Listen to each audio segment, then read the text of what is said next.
ওই ব্যক্তি আপনার বন্ধু হবে না, তার মুখে লাথি মেরে চাই দোকান থেকে পাল্টা বাড়ি ফিরে চলে আসতে হবে। বন্ধু তুমি থাকো, আমি তোমার সাথে বন্ধুত্ব ত্যাগ করলাম। কেন? তুমি নামাজ পড়ো না, তুমি সালাত আদায় করবে যেদিন থেকে, সেদিন থেকে তুমি আমার বন্ধু হিসেবে গণ্য হবে। আর যদি তুমি সালাত আদায় না করো, নামাজ যদি না পড়ো, তোমার সাথে আমার বন্ধুত্ব বাতিল। আজকে ত্যাগ করলাম তোমাকে আমি, এই বলে চলে আসতে যদি পারে, পরকালে নাজাত আছে ইনশাল্লাহ, পরকালে পথ আছে বাঁচার। আর তার সাথে যদি চলাচল করেন, জান্নাত জাহান্নাম নিশ্চিত হবে, অবধারিত হবে। দেখবেন কোরআন মাজিদের আয়াত, একটু আমার দিকে তাকান। মহান আল্লাহ তাআলা বলছেন, ইয়াউমা ইউআদ্দুয যালিমু আলা ইয়াদাইহি, কিয়ামতের মাঠে অত্যাচারী মানুষেরা নিজের হাত কামড়াবে আর বলবে, এইভাবে নিজের মুখে হাতকে ভরে দিবে আর কামড়ে ছিঁড়ে একাকার করে দিবে নিজের হাতকে, আর ব্যথাতে বাপরে মারে করে চেঁচাবে, নিজেই কামড়াবে নিজেই চেঁচাবে।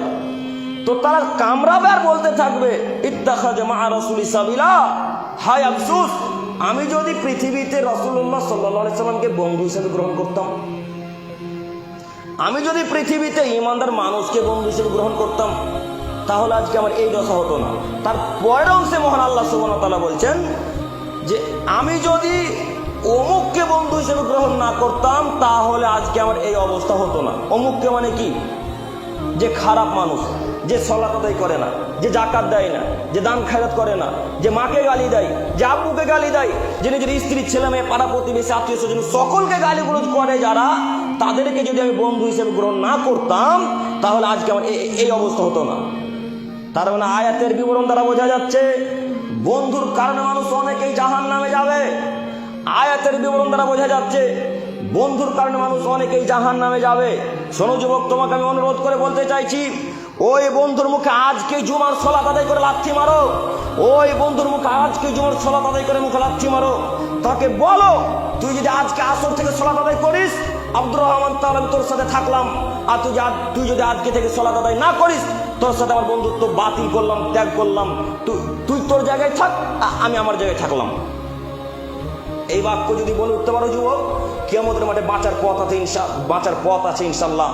আর যদি আজকের পর থেকে আবারও তুমি তোমার বেনামাজি বন্ধুর সাথে চলাচল করো, জাহান্নামে ও যাবে যেমন, তোমাকে জাহান্নামে নিয়ে যাবে তেমন। ওই যে আপনারা একটা বাংলা ভাষা শোনেননি যে এক বস্তা আলুর ভেতরে যদি একটা পচা আলু থাকে, তো আস্তে আস্তে সমস্ত আলুগুলোকে পচিয়ে দেয়, তাই না?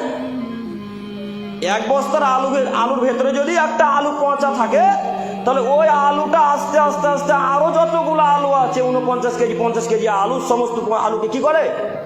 পচিয়ে দেয়।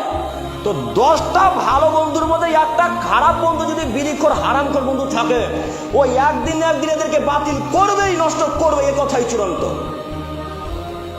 কথা বোঝাতে পারিনি। 10টা ভালো ছেলে আছে, তার মধ্যে একটা ছেলে বখাটে, যে খারাপ ছেলে, যে বিড়িও পান করে, সিগারেটও পান করে।